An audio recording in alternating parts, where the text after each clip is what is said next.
예, 글로벌 시장에 대한 현재 상황, 그리고 전망, 그리고 전략 세워보도록 하겠습니다. 오늘 키움증권 글로벌 주식팀의 유동원 이사와 함께합니다. 어서 오십시오. 안녕하십니까? 안녕하세요. 마침 저희가 어제도 잠깐 얘기는 나왔었는데 지금까지 글로벌 주식 시장 같은 경우에 세계 경제 성장세를 추월하면서 잘 나갔다. 그런데 이제는 분위기가 좀 달라질 거다라는 얘기를 모건 스탠리나 다른 이제 투자 자문사에서도 많이 하는 모습이었는데 네. 지금까지 생각해 보면 금융위기 이후에 계속 세계 경제 성장세를 기록하다가 네. 요즘 들어서 이런 비슷한 얘기들, 경고하는 얘기들이 좀 많이 나오고 있더라고요. 이사님께서도 좀 어떻게 생각하시는지 궁금해서요. 첫 번째 질문 이렇게 드려보도록 하겠습니다. 어떻게 보십니까? 네, 계속해서 최근에 글로벌 금융위기 이후에 10년째 성장세를 이어가고 있는데 앞으로는 이제 경기 침체에 대해서 좀 조심해야 된다라는 경고의 목소리가 지금 높아지고 있습니다. 미국과 중국 간의 무역 분쟁 그리고 주요국의 금리 인상 또 여러 가지 이슈를 가지고 세계 경기가 위축이 될 수 있는 가능성이 있다라는 얘기가 나오는데요. 제이콥 루 전 미국 재무부 장관이 했던 얘기를 좀 보면은 선진국과 개발도상국이 모두 완만하게 지금은 성장을 하고 있는데 경기 사이클을 볼 때 리스크가 커지고 있다. 그리고 또 호황은 당장 끝날 것은 아니지만 그래도 위기 신호를 찾아봐야 된다라는 얘기를 하고 있고요. 또 데니 로드릭 미국 하버드 케네디 스쿨 교수도 미중 무역 전쟁이 더 격화될 수 있는 가능성에 대한 우려 그리고 최악의 경우 자유무역 체제가 무너질 우려 이런 얘기까지 나오고요. 또 중국의 야오양 중국 베이징대 국가발전연구원장이 미중 갈등이 세계 경제에 큰 위기를 가지고 올 수도 있다라는 그런 경고의 목소리가 있습니다. 결국 이 중간에는 뭐가 있냐면요. 미국의 재정 적자가 있습니다. 이게 심해지면은 경기 침체 생겼을 때 쓸 실탄이 없다라는 얘기가 되는 것이고요. 그렇기 때문에 미 연준이 빠르게 금리를 올릴 가능성이 있다라는 얘기가 나오고 있는 것이고 미국 금리가 기준금리가 3%에 도달하는 시기가 예상보다 빨라질 수 있다. 이런 얘기들이 나오고 있습니다. 제가 쭉 해야 되는 얘기만 듣고 있으면 주식시장 투자 못할 것 같죠. 한숨밖에 안 나왔어요. 그렇죠. 네, 그렇기 때문에 상당히 지금 투자하기가 힘들 그런 시기가 될 수도 있겠습니다만 제 개인적인 의견은 아직까지 대세 상승장이 맞다라고 말씀을 드리겠고요. 고점 시기, 증시의 고점 시기는 경기 사이클을 쫓아간다고 생각하셔도 될 것 같고 경기 사이클이 고점을 찍는 시기가 2020년이 되지 않을까라는 생각을 하고 있습니다. 아마도 증시의 고점이 2020년 상반기가 되지 않을까라는 그런 생각을 가지고 있고요. 만약에 또 이게 늦어진다면 2022년까지도 스트레칭이 될 수도 있다라는 생각 가지셔야 되겠습니다. 그래서 여기에 핵심 포인트는 미 연준 금리가 언제 3%에 도달하느냐보다는 언제 3.5%, 4% 여기에 도달하느냐. 아마 연준 금리는 4%까지는 올릴 것 같습니다. 이번 사이클에. 그렇기 때문에 그 시기가 더 중요할 것 같습니다. 참 그래서 그런지 미중 간의 관계, 무역 전쟁에 대한 우려감들이 막 나오고 있고 레리 커들로 위원장이나 트럼프 대통령은 요즘 들어서는 다시 미중 간의 화해 제스처 비스무리한 발언들을 좀 하고 있으면서 달래주는 모습인데 그래도 시장은 좀 부담을 느끼고 있는 것이 사실이고요. 그중 하나가 이제 말미에 얘기해 주셨던 미국의 10년물 국채금리 얘기가 될 것 같은데 근데요, 골드만삭스에서 내년에 3.7% 얘기를 하더라고요. 그러면 이건 진짜 시장이 움츠러들 수밖에 없는 상황일 텐데 과연 대세 상승장이 2020년 혹은 더 연장돼서 22년까지 갈 수 있을까라는 의문점이 그래서 더 드는 것 같습니다. 이와 관련해서는 좀 어떻게 보십니까? 네, 그래서 이제 결국 10년 국채 금리를 보고 과거 사이클에 있었던 한 번씩 이제 충격이 왔었을 때를 보시면 2008년에 한 번 왔었고 또 2011년에도 한 번 왔었죠. 비교를 하면서 얘기를 해야 될 것 같습니다. 자, 지금 10년 국채 금리를 보시면은 작년에 보시면은 2.5%대 선이 저항선이었습니다.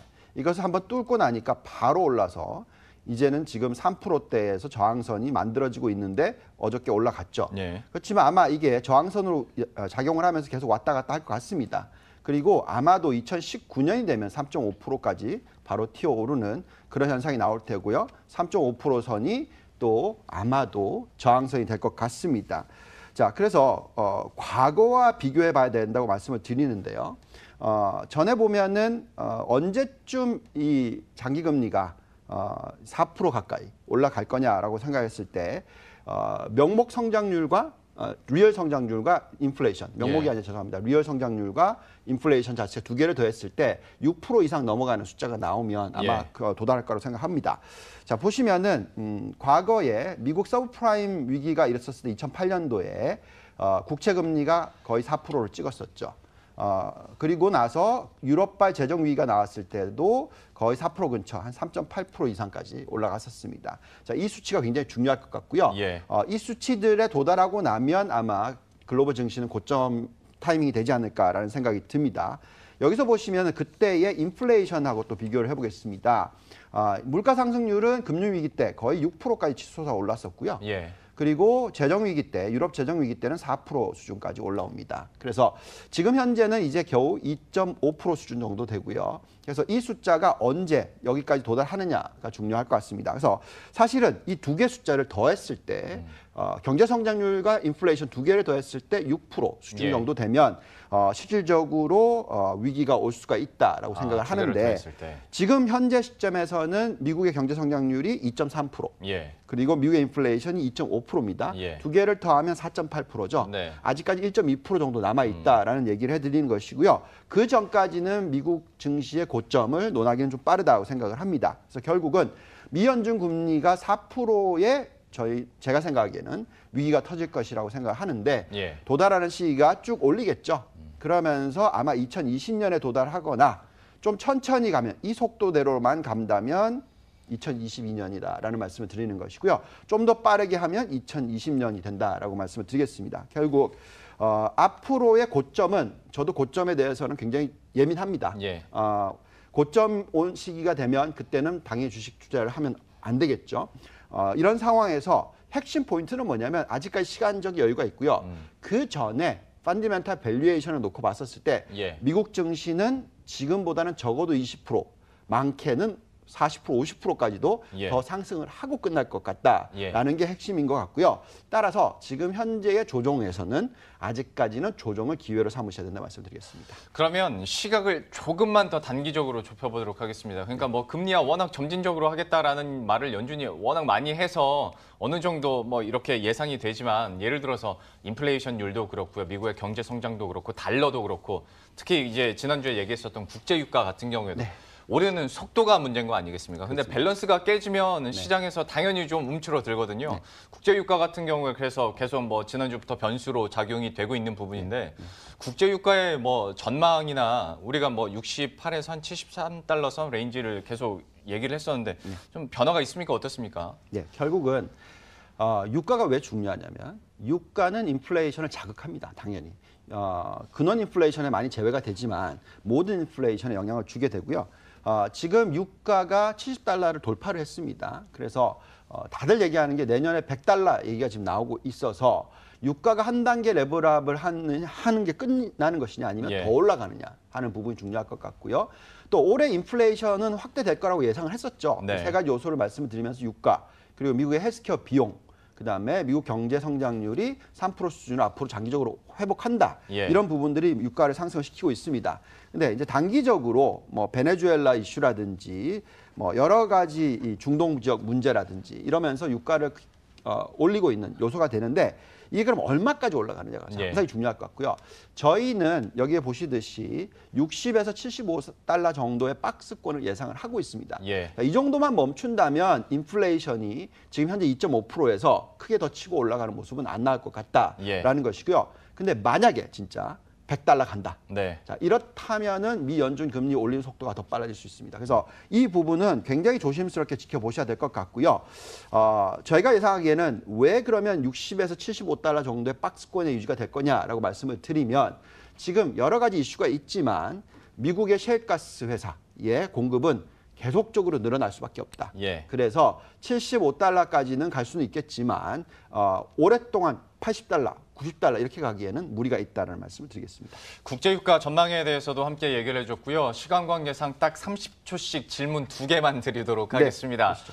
첫 번째 채팅창에서 방금 올라온 건데요. 뭐 국제유가 얘기가 나왔으니까 에너지화학 레버리지 ETF 얘기를 계속 해주셨잖아요. 네네. 근데 요즘 들어서 전략 업데이트가 이제 다른 이슈들이 워낙 많아서 안 해주신 것 같아서 궁금하신 분들이 있더라고요. 네. 좀 어떻게 다시 한번 업데이트 시켜볼 수 있을까요? 네, 자 지금 금리가 올라가고 있죠. 미국 금리가. 그러면 미국 금리가 올라간다는 얘기는 가치주에 대한 관심이 늘어난다. 그리고 성장주에 대한 관심이 좀 줄어든다. 예. 이렇게 되죠. 흔히 말하는 가치주의 대표가 두 개가 있습니다. 첫째가 금융주고요. 둘째가 에너지주입니다. 예. 네, 미국 시장을 보시면은 실질적으로 석유를 생산할 수 있다 보니까 결국 에너지주들의 주가가 굉장히 좋습니다. 또한 태양광주도 굉장히 좋고요. 대체 에너지주는 더 좋아지는 모습이 나오고 있습니다. 그래서 한국은 지금 소외돼 있는데 그 이유가 유가가 올라가기 때문에 코스트가 높아진다. 그래서 오히려 마진이 줄어든다. 이런 이유 때문에 자꾸 주가를 누르고 있는데요. 예. 실질적으로 우리나라 에너지 화학 주식의 상당히 많은 부분은 수출입니다. 네. 그렇기 때문에 당연히 단가가 높아지기 때문에 마진이 좋고요. 우리나라 전체 수출의 20%가 에너지 화학입니다. 그렇기 때문에 저는 이번에 이 유가가 올라가는 부분이 당연히 주가를 올려줄 거다 예상을 하고 있습니다. 에너지 화학 레버리지 ETF 얘기를 해주셨고요. 다음 질문 더 짧게 답을 해주셔야 될 것 같습니다. 지난주에 사실 나왔었던 얘기이기도 한데요. 브라질 시장 그리고 신흥국 펀드에 대해서 걱정하시는 분들이 좀 있어서요. 네. 이거 잠깐만 좀 얘기를 해주시겠어요? 네, 간단하게 얘기 드리면 원자재 가격이 상승을 하면 어떤 국가들은 수혜를 받죠. 가장 대표적인 국가가 두 개가 있는데요. 러시아와 브라질입니다. 예. 그래서 지금은 환율이 깨지고 있는 현상이 나타나지만 이 두 국가가 좋아지는 이유가 결국 중국인데 중국이 좋으면 중국과 미국이 좋으면 이 두 국가도 좋습니다. 그래서 이번에 이 조정이 오래 가지는 않을 거라고 예상을 하고 있고요. 다만 환율이 지금 변동성이 워낙 심하다 보니까 항상 신흥국 투자는 위기설이 나왔을 때가 좋은 투자인데 펀더멘탈을 들여다보면 괜찮다라는 말씀드리겠습니다. 알겠습니다. 시간 관계상 이 정도로 마무리 짓고 저희가 다음 주에 다시 한번 좀 자세하게 짚어드리도록 하죠. 지금까지 키움증권 글로벌 주식팀의 유동원 이사와 함께했습니다.